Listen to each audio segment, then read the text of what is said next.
Gravity Rush 2 is the story of Kat, a teenage heroine with a strong sense of justice and the uncanny ability to manipulate gravity. This title is a PS4 exclusive that was released in January of 2017, serving as a sequel to the original Gravity Rush released for the PS Vita in 2012. Gravity Rush 2 is the creation of Sony's now dissolved Japan studio, more specifically its Project Siren division, led by game director Keiichiro Toyama. Toyama and the Project Siren members are best known for their work on the original Silent Hill, alongside the multiple Siren games. Even with Japan Studio and Project Siren being officially dissolved, Toyama and his team went on to form Bokeh Game Studio, with current plans to release Slitherhead, a title which seems to be a return to Project Siren's horror origins. To call the Gravity Rush series a deviation from Toyama and Project Siren's usual work would be a severe understatement. Gravity Rush 2 throws you in this wildly colorful fantasy world where you spend your time helping strangers with menial tasks and fighting strange black blobs. It's a very unique experience, and certainly a far cry from anything this development team had experience with before. But despite how much of a unicorn the game is, when you first pick up Gravity Rush 2, it's actually rather easy to dismiss it altogether. You might even think of it as just an okay game and nothing more. You may even find it difficult to grasp what exactly makes this title some hidden gem. But you see, the purpose of this video doesn't necessarily lie in praising the quality of the game in and of itself. That would be unnecessary, as Gravity Rush 2 has never lacked in high review scores, and it has a feverish fan base despite its low sales. In fact, one could easily argue that the praise on this game is almost cultish, with many of its fans outright stating it has the most underrated game on the PS4. What ultimately drives this video is more so an analysis of patience. It's an insight into how Gravity Rush 2 rewards a player for their patience, and doubly so, an examination of how easily a player's impatience could rob them of an otherwise fulfilling experience. In a world full of never-ending instant gratification and an ongoing war for the public's ever-decreasing attention span, Gravity Rush 2 bucks this trend, with its existence almost serving as a counter-narrative to it all.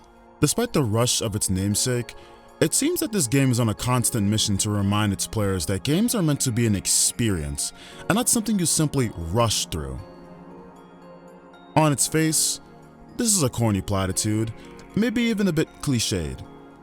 But there's an almost indescribable elegance to how Gravity Rush 2 handles this lesson, managing to communicate this to the player while avoiding the condescension of a nagging teacher. Whether it be through its music, pacing, world building, or general gameplay, it always employs these clever methods to make you feel satisfied, even happy, for taking your time to truly buy into this world.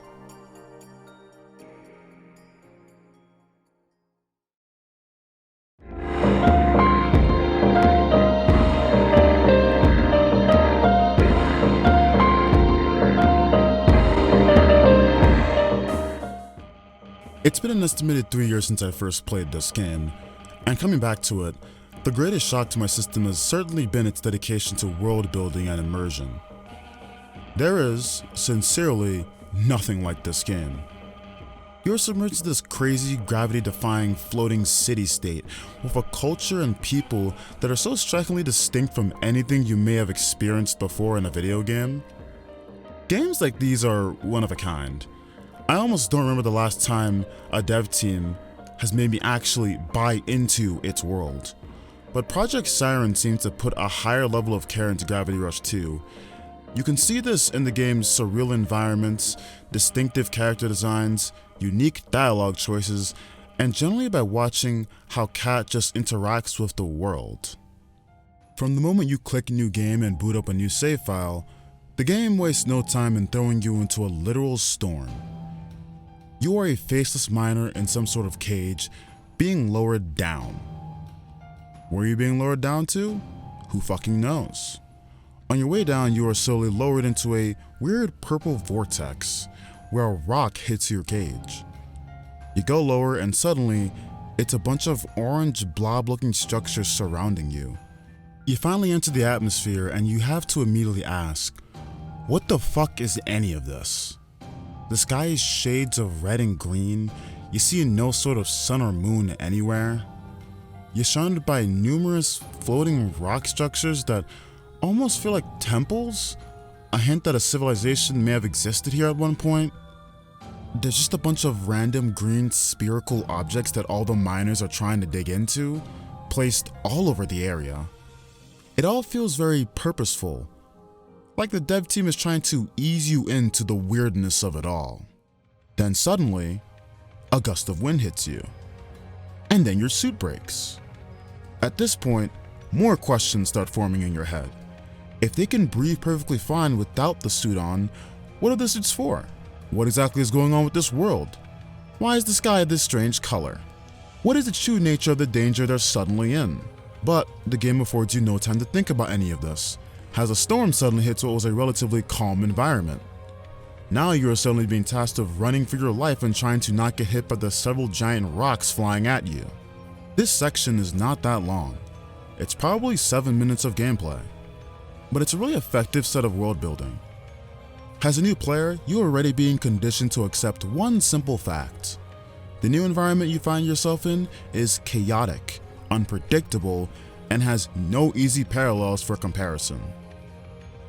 You simply have no idea what to expect, and nothing could genuinely prepare you for whatever this game has coming. You aren't going to sit around here and be able to easily predict what's going to happen next.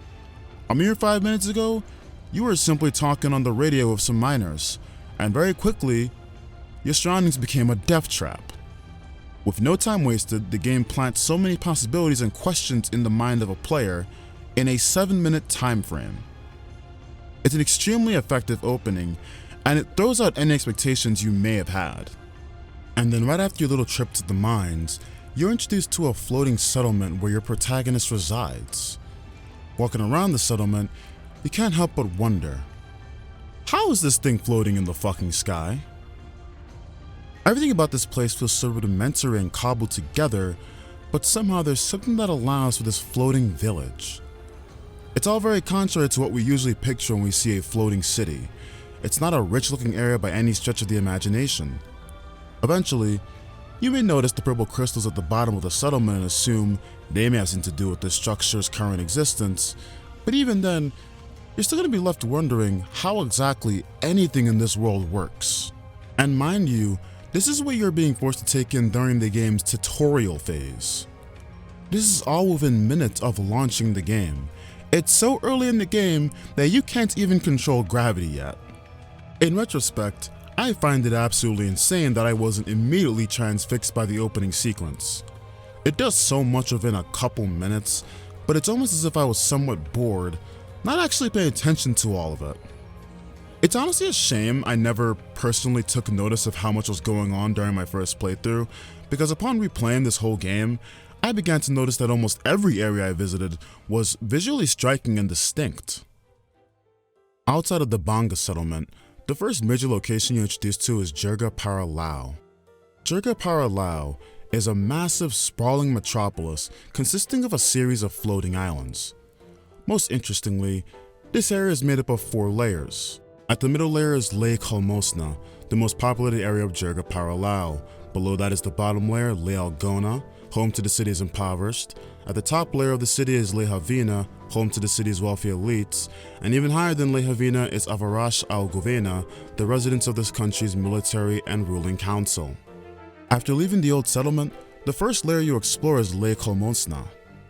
It has a giant marketplace, it's a massive hub for shipping, it's filled to the brim with ordinary working class people, there's a variety of housing, and it's bustling with life. After being on the settlement for so long, visiting this area is quite the way to open up the world. Once again, the game continually catches you off guard, not letting you truly predict what type of world you're even in. So far, all you knew in this game was that you were on a relatively poor settlement. To suddenly see this thriving city is quite the shock. There's giant sprawling office buildings for you to climb on, there's a shipping deck with never-ending activity, you see an even greater variety of people than you saw in the settlement. But even with all this, I don't think the world of Gravity Rush 2 starts to truly feel real until you are introduced to the other 3 layers of the city. Not long after your formal introduction to Jirga Paralao and its middle layer, you were soon confronted with Ley Elgona. This is where I started to truly buy into this game's world. It started to genuinely feel real. You start to realize, even in a world full of floating islands, a teenage girl that can manipulate gravity, and all sorts of weird science fiction mumbo jumbo, something as simple as poverty still exists. And it's rampant. And when you think about poverty, it may be tempting to compare the old settlement to Ley Elgona, but there's a key difference. While it is true both groups struggle, Elgona's suffering seems to be portrayed in a uniquely melancholic fashion. Elgona is run down and depressing. It's stuck in a state of perpetual fog, and the color scheme of the area is strikingly gray and less saturated. The people here seem to be much less animated than the layers above them. You often see people drinking themselves into a stupor. To be quite frank, it's difficult to be ecstatic or happy when around here. It's a disheartening environment that truly reflects being at the bottom of society. In addition, it feels as if Elgona's landscape and layout provides the least friendly environment to your gravity powers when compared to every other area in the game.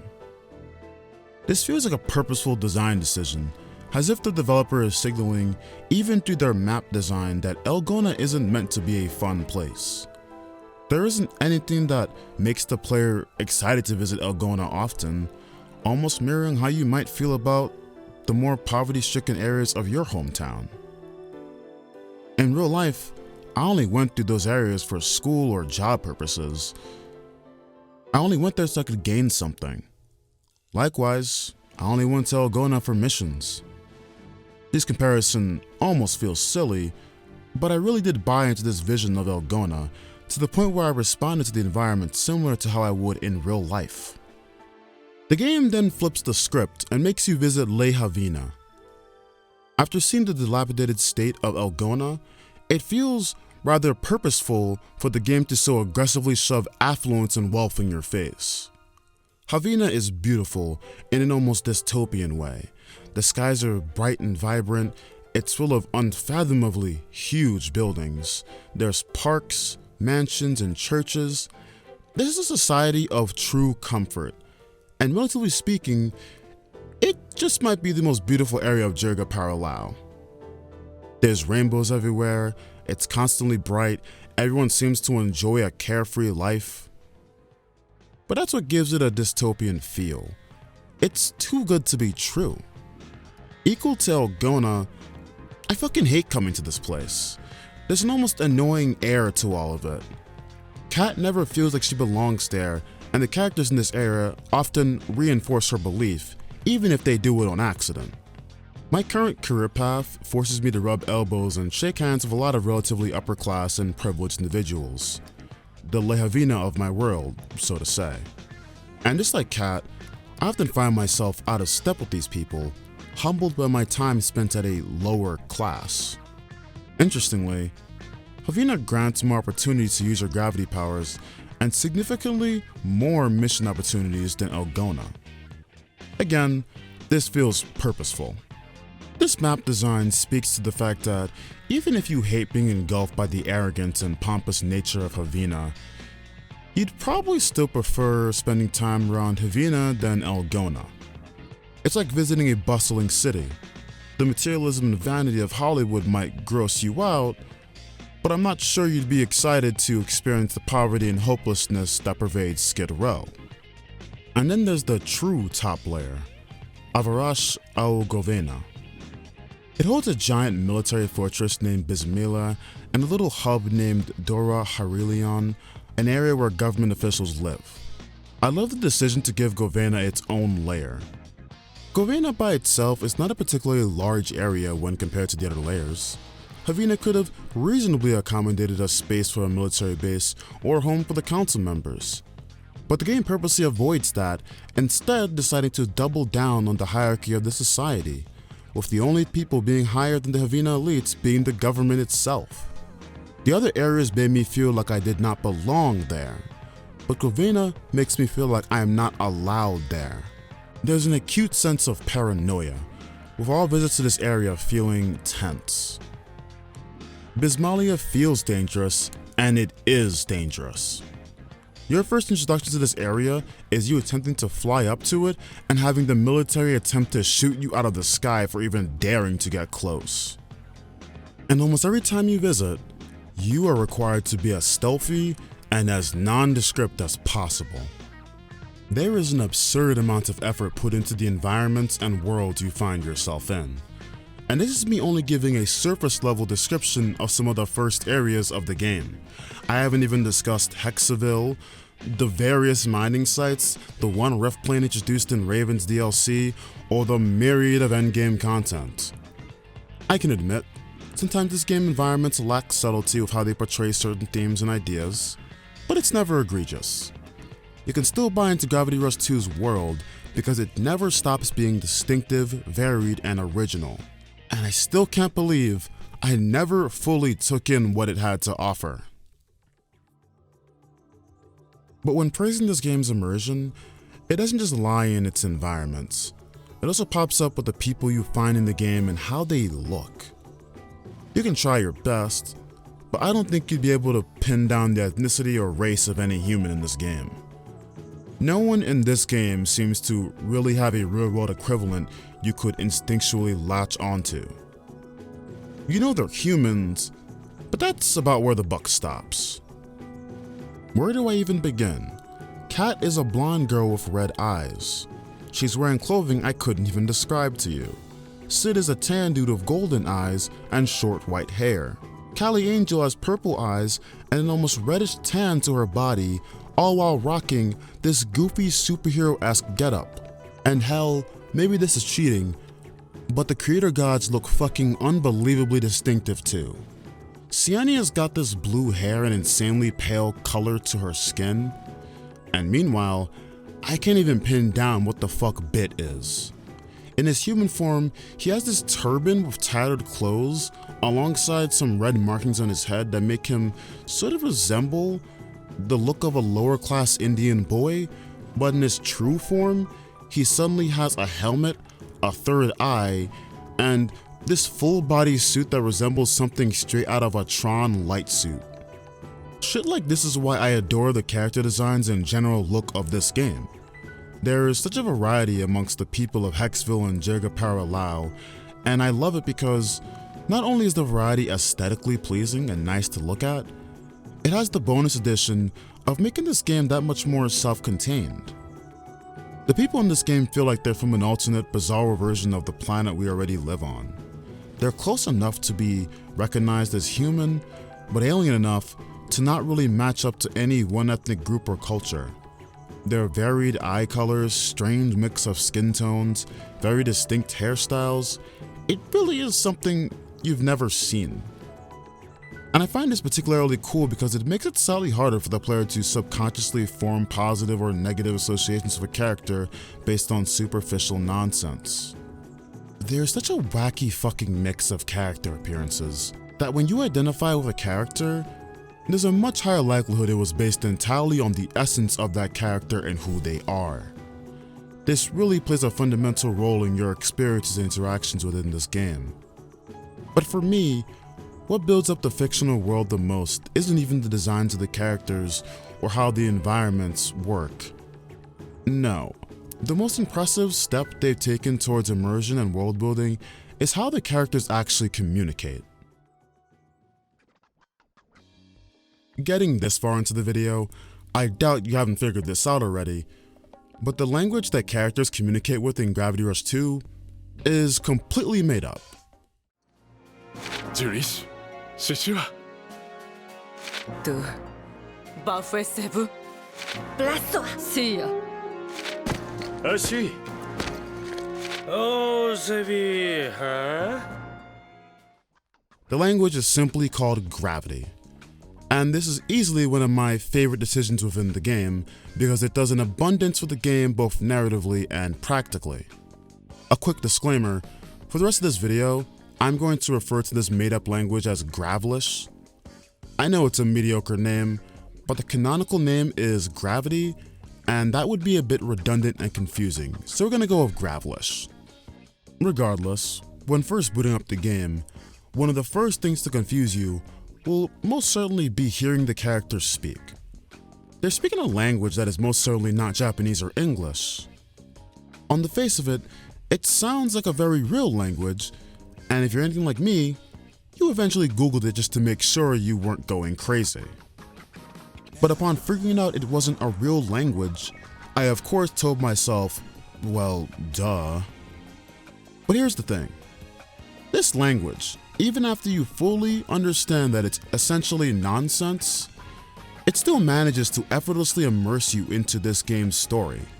And there's so many ways in which it pulls this off. But if there's one word that sums it all up, it's consistency. When people speak Gravlish, it never comes across as fictional. Of course, there is no actual translation to the spoken word of Gravlish, but whenever you hear someone talking, something always just feels inherently correct about it. While exploring the vast world of Gravity Rush 2, you're going to discover a host of personalities and characters all speaking Gravlish, with the game somehow managing to make it all feel connected. You can really start to appreciate the nuances of the language when Kat starts interacting with people outside of the Banga settlement. A good example is when you travel to Avina and meet the social elites of Jirga Paralao. These people are speaking the same language, but they have a different dialect and accent from everyone else in the game. Yes, I am not joking. The people in this game have different dialects to the game's made-up language. This is such a silly detail for me to get hung up on, but putting in that effort says a lot about your commitment to world building. And even if you somehow can't hear the difference between a Le Havina resident and the other Jirga Parala residents, it becomes extremely pronounced once you reach the endgame and visit Ito.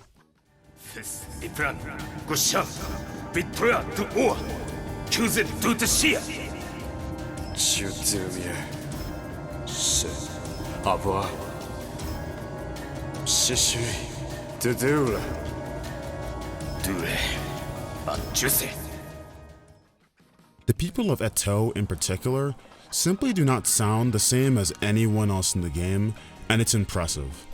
If I was blindfolded and made to listen to some of these NPC voices, I can make a decent guess as to which area of the game they all reside in.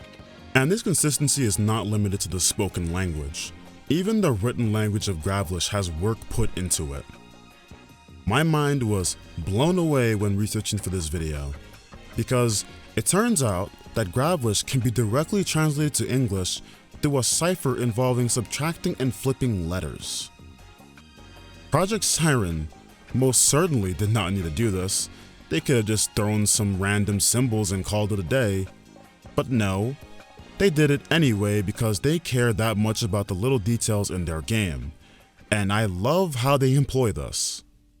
All over the game, when you see the letters, documents, and store signs, or anything involving the game's universe, you don't see a lick of English or Japanese. The only person who sees human language is you, the player, and it's through subtitles and instructions. I've always maintained that what separates a good game from an excellent game is the level of effort designers put into the quote-unquote less important aspects of their game.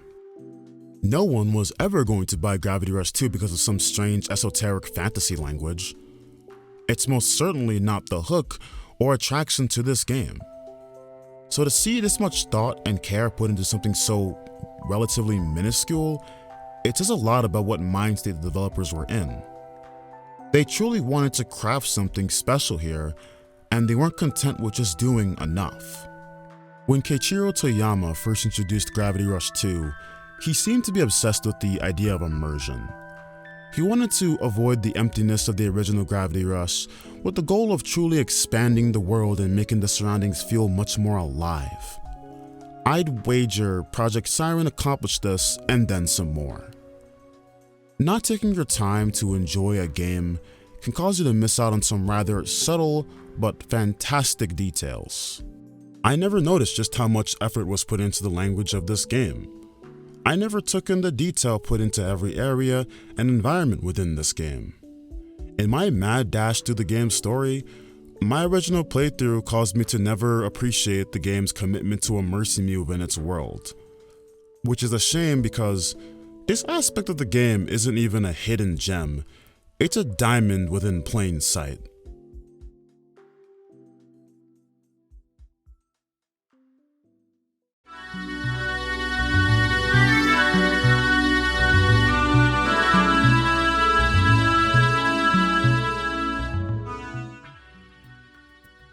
The gameplay of Gravity Rush 2 lies on a very simple but striking premise, and that would be gravity.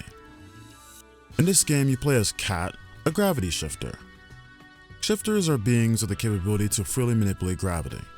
This can be used to perform all sorts of feats. Cat can use the gravity to fly around, perform powerful kicks by shifting gravity in the direction of a target, emit a stasis field that helps her lift and throw objects at enemies, and that's just some of the basic stuff that can be done. All in all, it's a straightforward concept for a game. A girl who can manipulate gravity and uses it to beat the shit out of people. Sign me up. But the issue is, if you're anything like me, you probably got immediately worried that this would be a gimmick that would get very old very fast and cease to be an entertaining thing after a while. It's a novel concept for sure, but if you left this idea in the hands of a group of shallow developers, it would likely overstay its welcome within 10 hours. Thankfully, however, Gravity Rush 2 alleviates any of these concerns. Not only do they completely conquer the shallow video game allegations, they completely upend any expectation of how you think they would handle it. Project Siren genuinely commits to building every aspect of the world around this concept of gravity. They are meticulous with their approach to keeping things fresh. When discussing the gameplay, it would be easy to sit here and gush about the mechanics of the game, how brilliantly it all controls, the sheer amount of experimentation it allows for, the numerous customization options, or just how simply fucking fun it is, but that's not what I found the most intriguing. What I found most noteworthy within the gameplay loop of Gravity Rush 2 is how it handles progression and continually keeping the player invested. Project Siren is talented, with an understanding of how to progressively escalate the gameplay and structure the missions in a way that best rewards the player. Even more so than with the immersion and world building, the progression of this game is where Gravity Rush 2 really rewards players who take their time. One of the best traits of Project Siren is their discipline. This is a group that knows how to restrain themselves. They never reveal too much at once, they understand how to avoid overwhelming a player, and they always tacitly, but never aggressively, encourage you to learn more. Gravity Rush 2 never seeks to waste your time, and it knows how to make the experience rewarding for a patient player. No matter how far you get into the journey, it always feels like there's something entirely new and unexpected around the corner. Because the game refuses to be complacent. It wants to reward you for staying around. I believe nothing can more aptly showcase this trait than observing how Gravity Rush 2 chooses to introduce new abilities and powers to its players. A good place to start is Episode 3. In this mission, you are sent to the Forbidden Land to mine for gems so you can pay off the Banga settlement's debts. That's the narrative reason as to why you're here. But in truth, the mission is actually just a tutorial segment because at this point in the game, despite already knowing how to fly and fight people, there is still so much more for you to learn. However, Gravity Rush 2 faces an all too familiar dilemma. One that has plagued games for decades, the infamous tutorial problem. It wants to teach you how to play, but it doesn't want to absolutely bore you. And this is a challenge in teaching that is amplified by the uniquely gravitational premise that drives this game. So how does Gravity Rush 2 deal with it? The game takes advantage of its surroundings and plops you in Episode 3 in an area known as the Forbidden Land, aka the Enchanted Zone. During this mission, there are several stone tablets all over the map. Each stone tablet presents a trial for the player to overcome. The tablets have the purpose of teaching you an entirely new mechanic or helping you optimize your use of an older mechanic. These trials teach you about special attacks such as the Spiral Claw, the importance of gravity throws, and how to control the gravity slide. And by the end of the mission, you are tasked with testing out your new abilities and fighting a boss. It's a pretty nice tutorial phase, managing to teach the player while making them feel as if they're doing something of value. But fuck everything I just said. You would think that after doing all that, you'd know how to play the game, right? Wrong. 6 episodes later, you walk into episode 9 and you are introduced to another set of trials. But this time, you have to learn to master the lunar gravity style. It's not too far off what you already know, but you feel significantly more agile and lightweight. You fly around like a feather, and you have access to new movement abilities. You can do rocket jumps that make you leap forward incredible distances, or you can do spring jumps that enable you to jump even higher heights and scale structures way easier. And even your fighting style changes, with Cat becoming more agile and favoring long-range attacks. The minute you get comfortable and think you finally know how to play, the developers flip that expectation on its head and introduce you to an entirely new moveset. And again, just when you think you got comfortable with that new moveset, 3 episodes later, you are introduced to a third gravity style, the Jupiter style. Here you're guided into another set of trials in which the game teaches you its new mechanics. Cat now suddenly gains all sorts of new abilities, such as her stasis field basically being a giant spirit bomb, or her gravity kick now doing area of effect damage. She also got this cool heavyweight fighting style that makes you feel like an absolute badass. This is what I love about Gravity Rush 2. It doesn't rest on its laurels, but it also knows how to pace itself with new gameplay introductions. It feels as if the new gravity styles are introduced with almost perfect timing. I remember my first time playing this game, I was blown away by these new additions. The game gives you zero hint that you will unlock any of these new powers, and it's one of the most pleasant surprises. The game pretty much avoids the possibility of players getting bored with its mechanics. I can't tell you how much entertainment I get out of constantly swapping and switching gravity styles.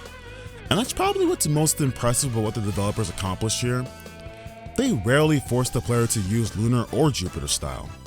Outside of obvious tutorial segments, it's not often the game feels the need to tell you to switch styles or compel you to play a certain way.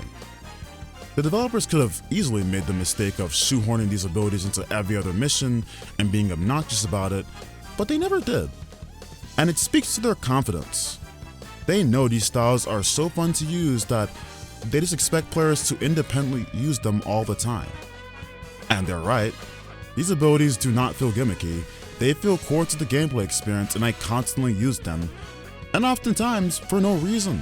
There were many moments where I could have just stuck to the normal mode, but the pure power of smacking people around in Jupiter mode was irresistible, and sometimes the floatiness of lunar mode was equally irresistible. But so much of my appreciation for the gameplay lies in how they introduced these new concepts to the player. While yes, they are fun to use, what's truly impressive is how the developers took their time with introducing the player to these new abilities. And it's not like these are minor changes, these are major shakeups to the gameplay loop, and it's impressive how they were able to implement them in this fashion. Throughout this video, a lot of time has been spent lamenting on a player's inability to take their time and truly appreciate a game. But I don't think there's an area of Gravity Rush 2 that truly tests this patience more than its mission structure and quest system. In Gravity Rush, you are presented with 3 options: main missions, side missions, and challenge missions. And through my replay of the game, for the purpose of making this video, I have become pretty confident in saying Project Siren has conducted one of my favorite executions of a mission structure in a video game. This may be a slight exaggeration, but level with me here and try to understand my infatuation with this game's extra content.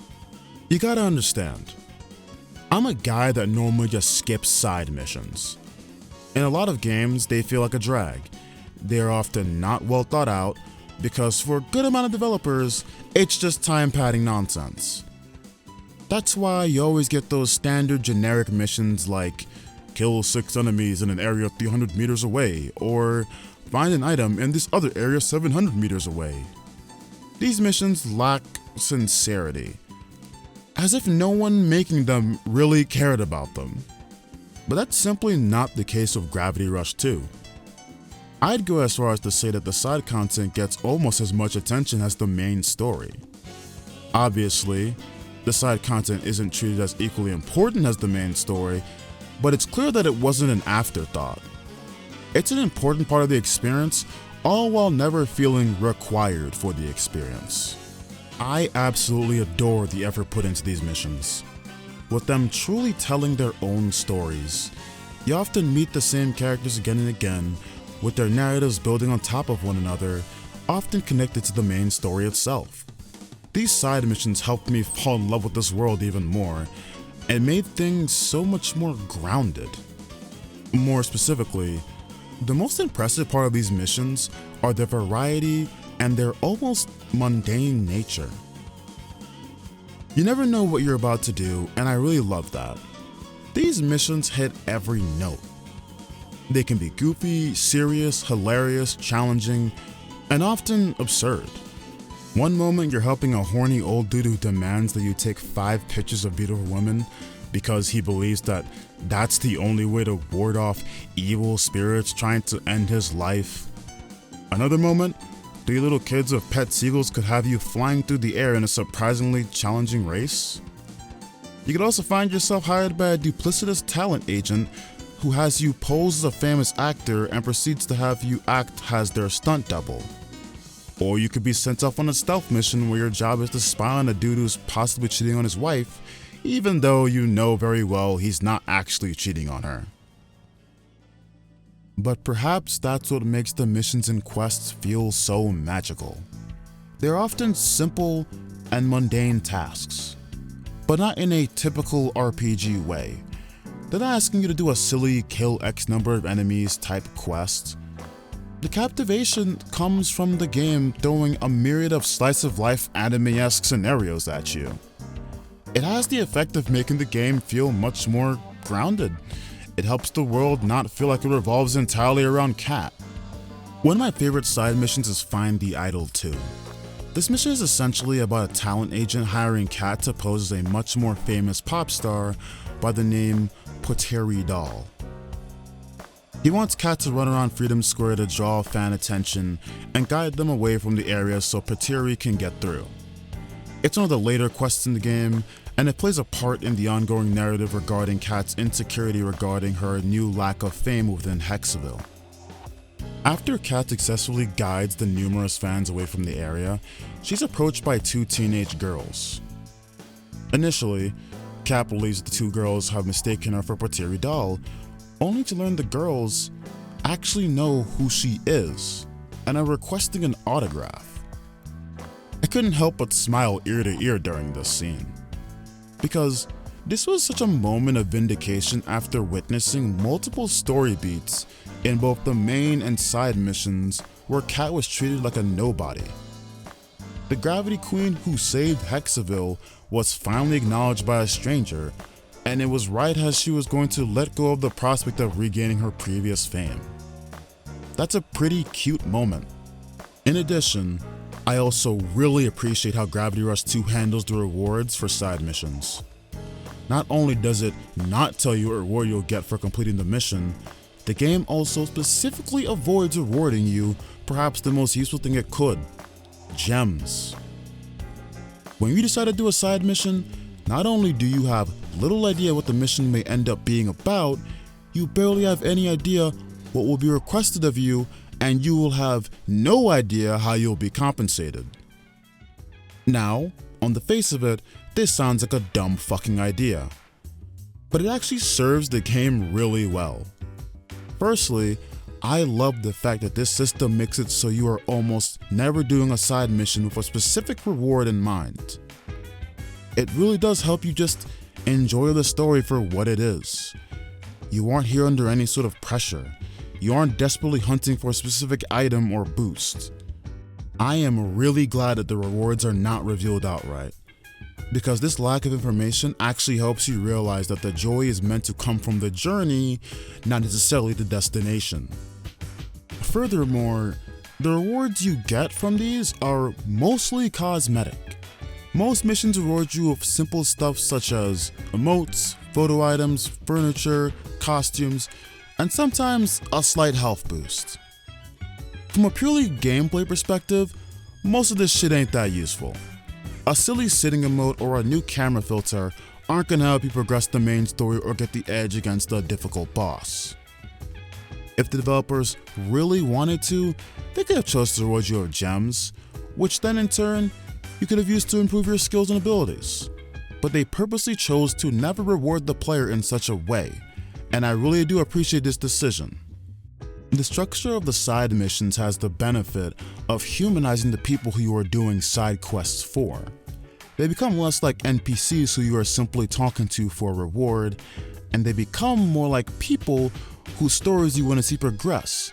And the decision to have connected side missions only amplifies this effect with you doing follow-up quests and being more invested in certain characters. There's a very famous, albeit overused, pair of quotes from Soren Johnson and Sid Meier, the designers behind the Civilization series.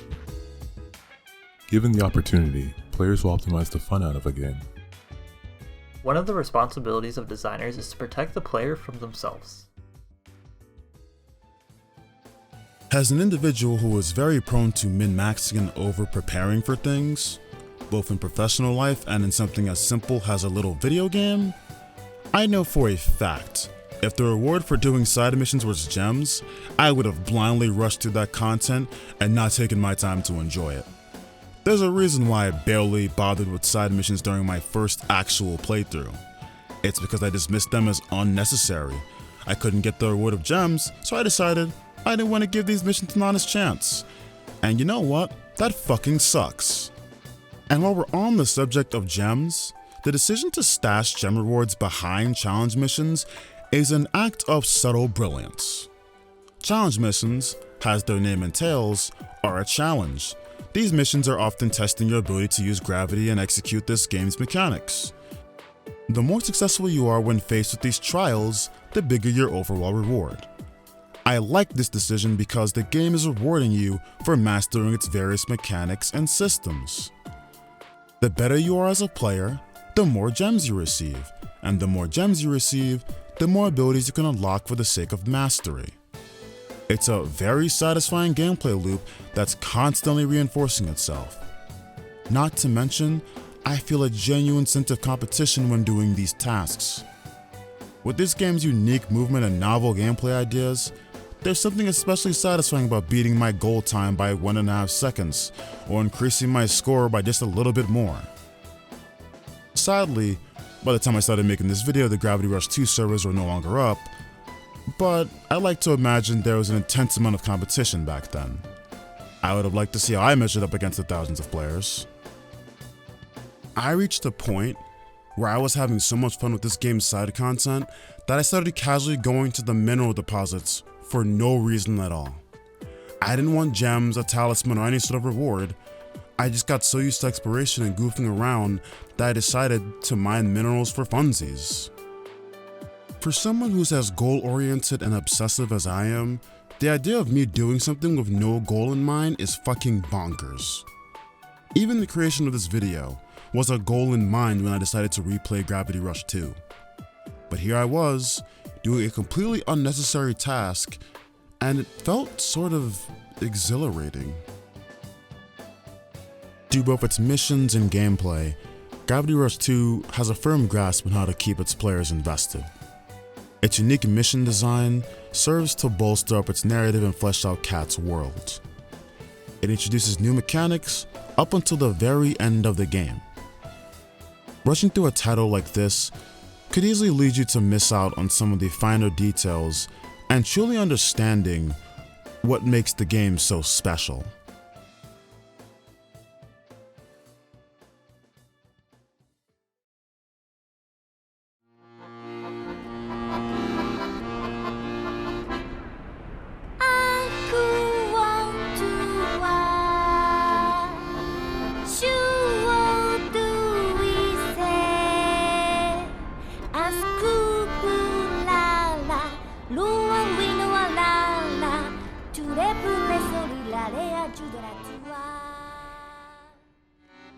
Gravity Rush 2 soundtrack is this 4-disc, 72-song, 3-hour-long saga that entrenches you into the mystifying and at times inexplicable world Kat finds herself in.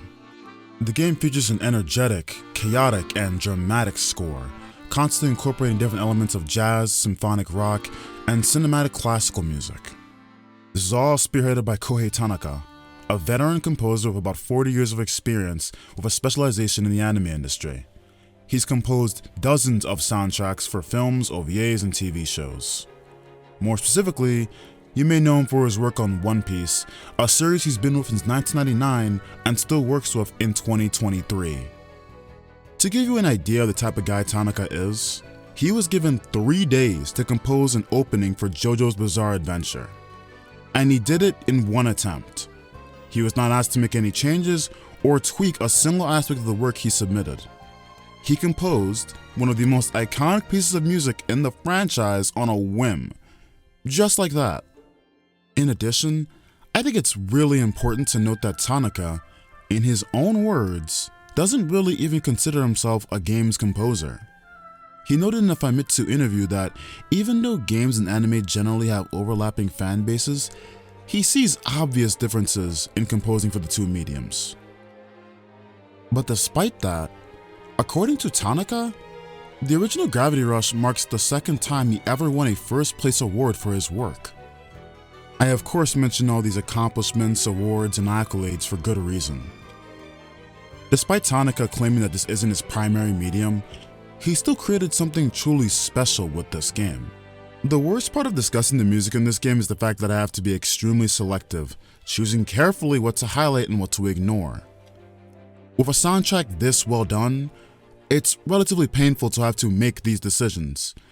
It'd be great to just sit here for hours gushing about each and every track, and honestly, I would do that if time permitted.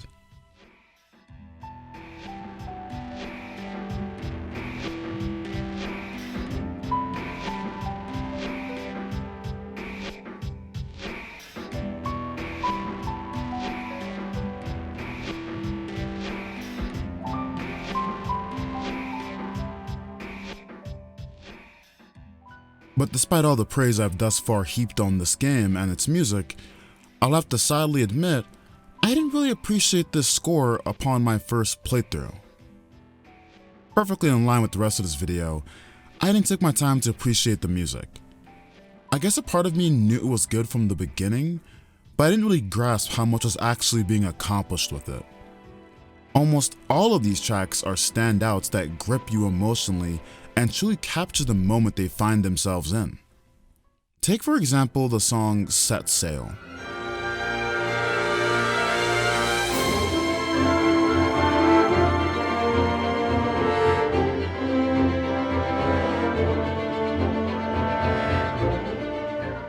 Set Sail features this lovely assortment of strings and horns.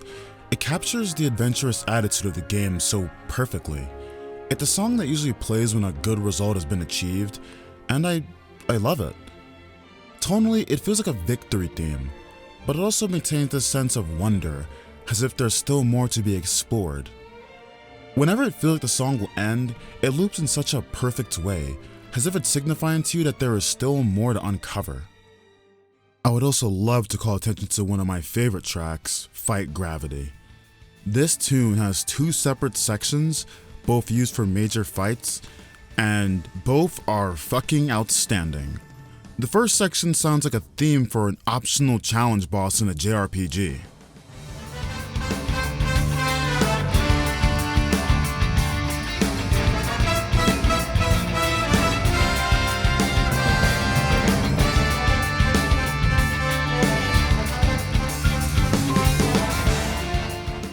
And this second section, I don't think words can do this justice.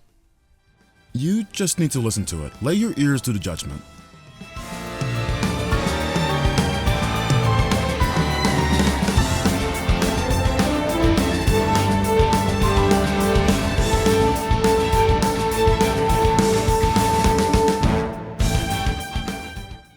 The soundtrack of Gravity Rush 2 also seems to follow this game's general philosophy of discipline.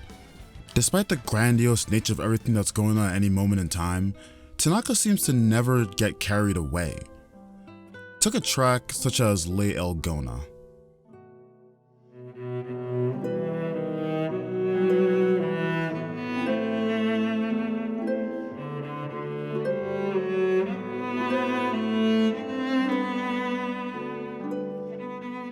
Leogona's sound matches the town it is named after. It is a somber and downtrodden track representative of a group of people who are both literally and figuratively at the bottom of society. But despite those depressing undertones, I don't think the track ever dips into corny or manipulative territory. It maintains a sense of neutrality while observing the objective destitution that these people find themselves in. And speaking more generally, the overall music in this game is just always fantastic. Aldenor has one of my favorite examples, a piece ruminating with this sincere and nostalgic sound that feels unique to Gravity Rush.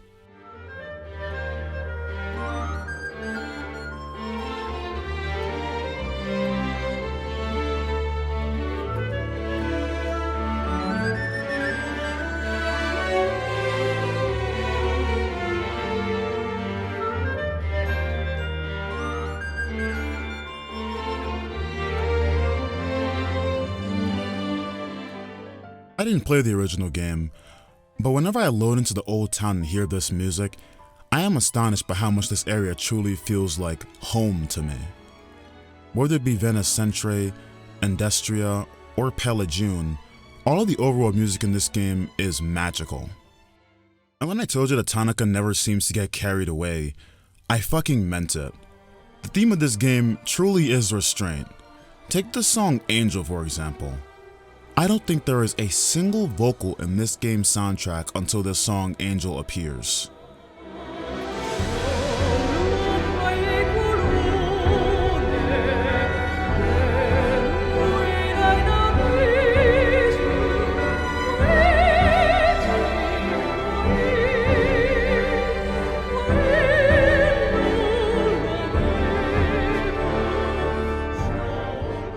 With a game that has this much going on, there was plenty of opportunity to rely on vocals to create an almost artificial sense of tension or drama, but I genuinely admire the fact that they did not do this until this specific boss fight with Kali Angel. The vocalist, whom I can only assume to be Masako Toda, delivers this heart-rending performance that makes this fight feel that much more important, that much more special. Not only that, we really need to talk about the music they decided to play once and never again. It is a crime that a track like Memories on the Brink is one of the best tracks in the entire game, and you will not hear it outside of the one segment in the last act of the game they play it in.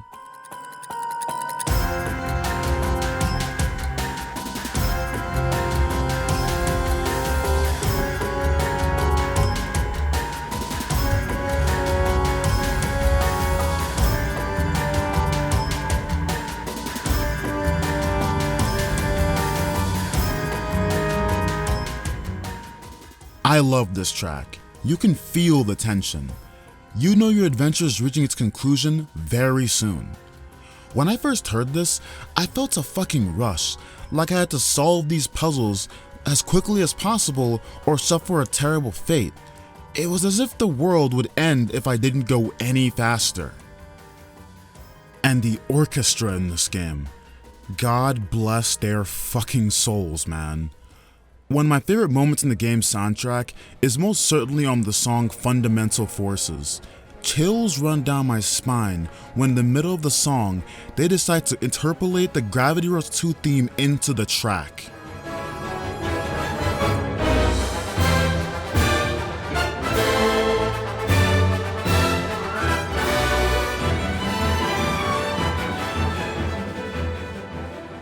You are not gonna hear this until late in the game, because this game always wants to reward you for sticking around and giving it a chance.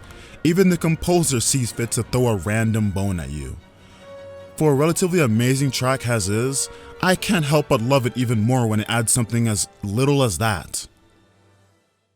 Forgive me, but let me just throw in one more song here. Let me force you to listen to the majestic Yin and Yang.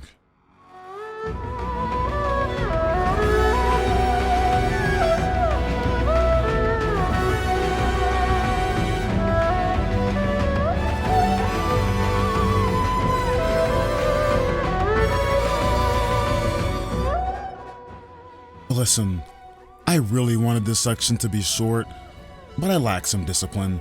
Please forgive me. It's not my fault the music in this game is just that goddamn astounding. Through my second playthrough of Gravity Rush 2, I've come to realize there was a lot I was undervaluing with this game.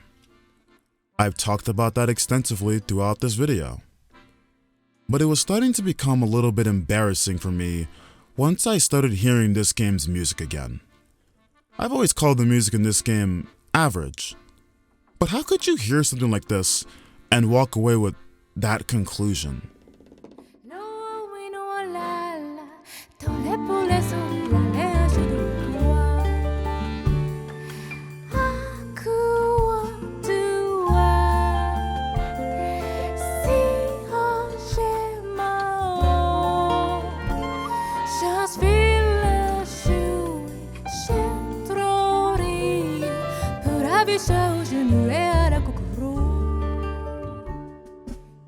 What the hell is going on? How the fuck did my brain filter out so much of this game's art, down to even the music being overlooked? How had this sound so suddenly grown on me? How could I initially be so flippant about something like this, only for it to have a profound emotional effect on me years later? What the fuck is going on with me?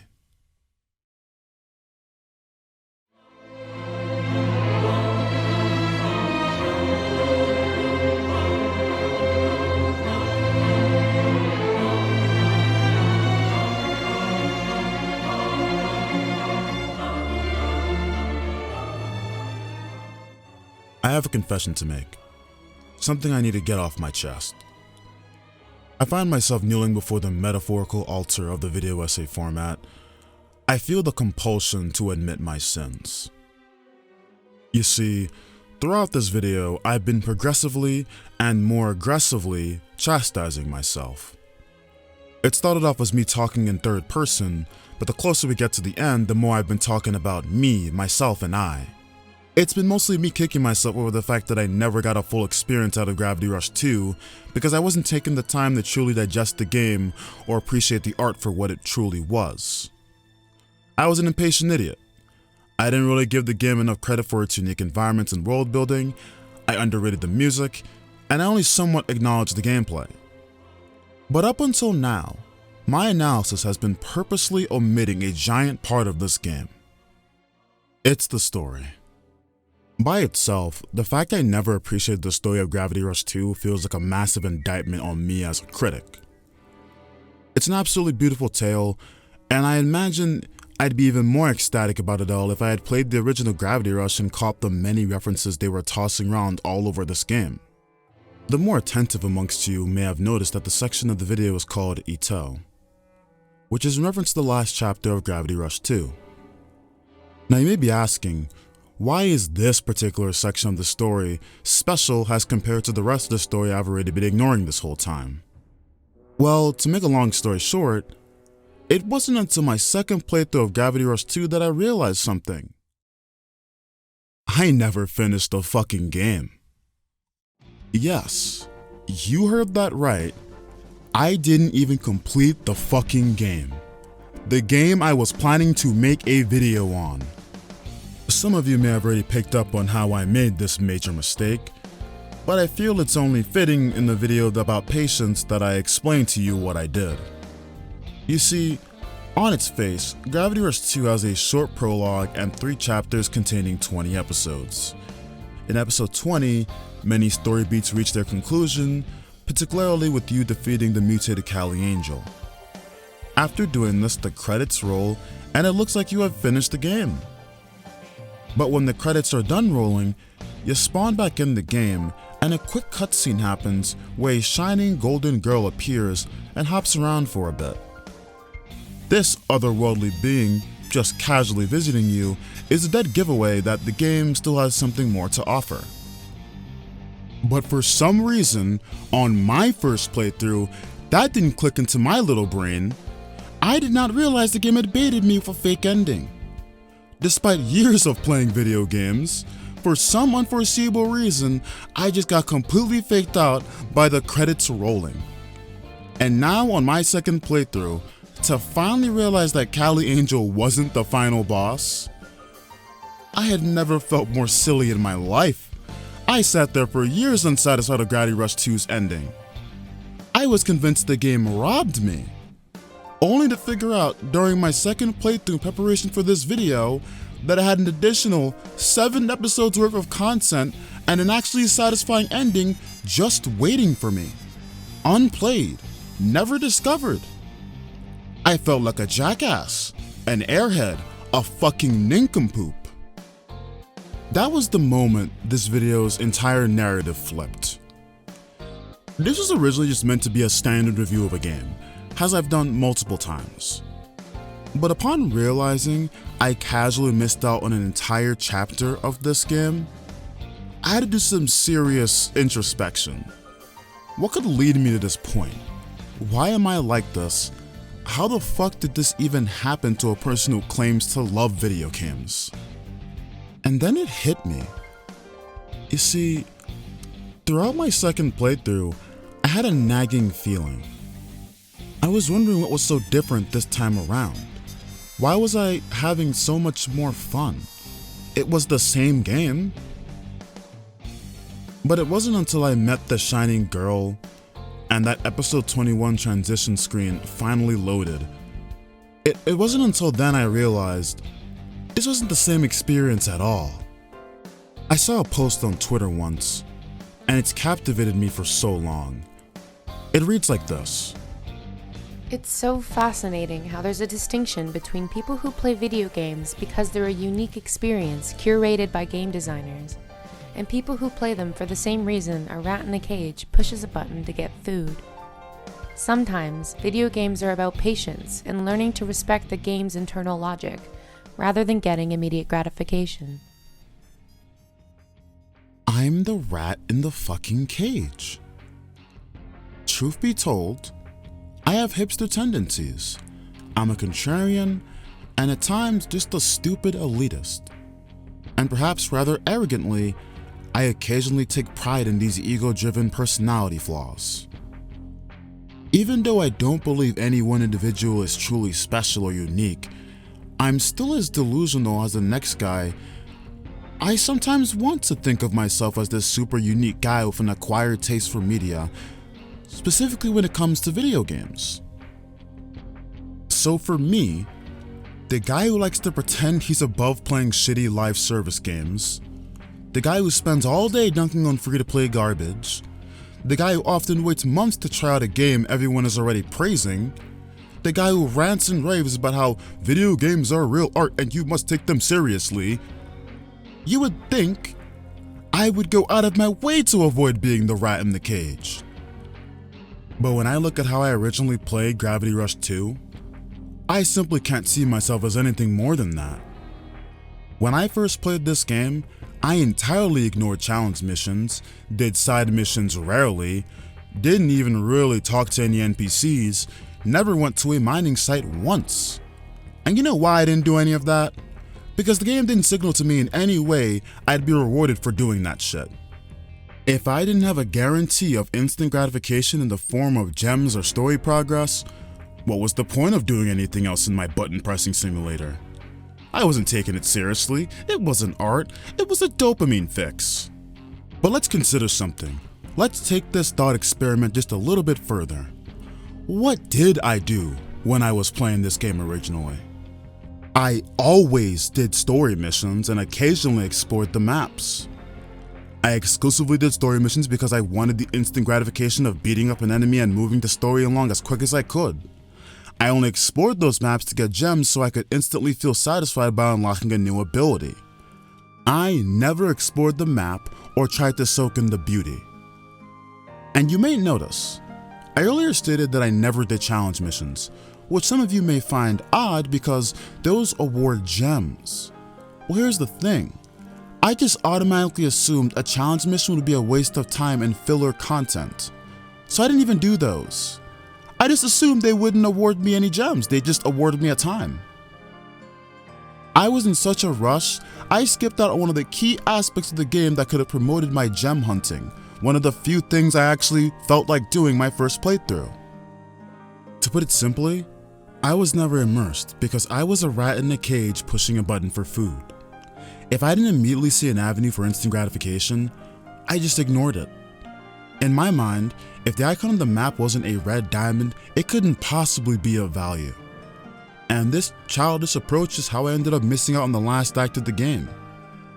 In my monkey brain, when those credits rolled and I saw a minimap with no red icons, I just assumed the game was over. If you really think about it, how much more primitive could I be? I didn't see the dopamine button in the form of a red icon, so I just turned the game off and I didn't touch it for another 2 to 3 years? I am a rat in a cage. Let it be known, despite me barely having actually discussed the final chapter of this game, the Ito section is everything I could have ever wanted. Climbing up the world pillar and fighting its gravity limitations, seeing the beauty of Ito, getting to meet the antagonist Kai, discovering the true identity of Kat through her lost memories, and the absolutely unexpected gift of playing as a Raven, those are just some of my highlights. To top it all off, I don't think I'll ever forget the absolute tearjerker of an ending this game delivered. Words could never do justice to the feelings this ending coursed through me. The final chant of a red apple while Kat rallies her remaining strength to defeat the destructive force. Her final words as she sacrifices herself for the world and everyone she loved. Having to experience Raven living through her everyday life in Hexaville without Kat. It's all so bewitching. It's everything I could have ever wanted. And through my fault and my fault alone, I robbed myself of all this.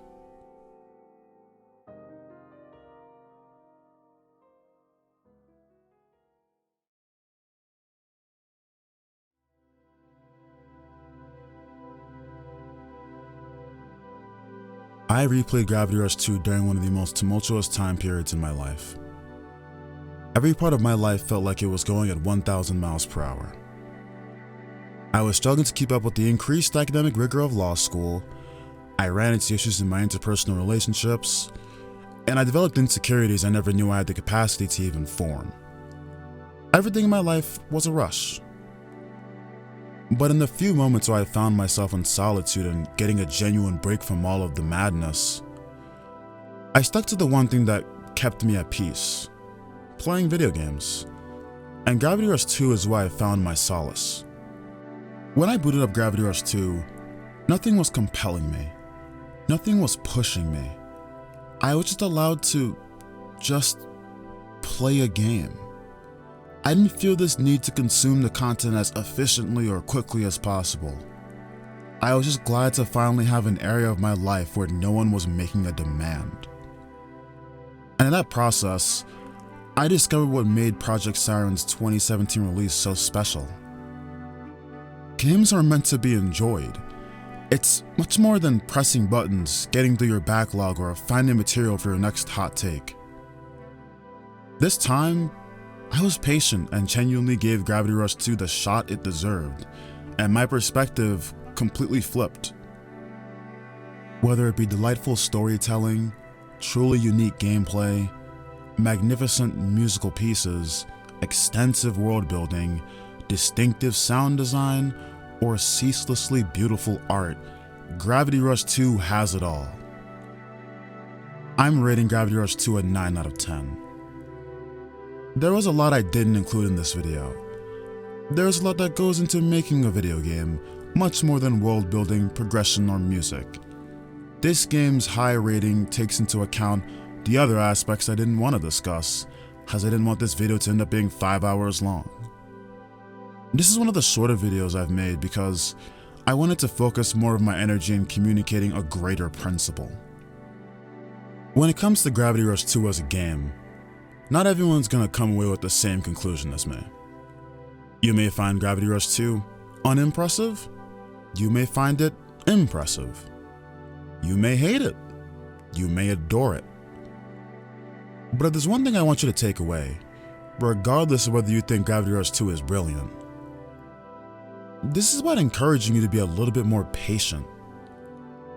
You never know what you're missing out on when you rush through things. So even if you walk away from this video and never play this game, that's okay. All I want is for you to apply this principle of patience. Don't misunderstand, not every game has to be taken so seriously, and not all of them are meant to be. But I do implore you to occasionally give art a little bit more of your respect. And maybe you should try to give an old game a second chance. But above all else, don't be a rat in a cage.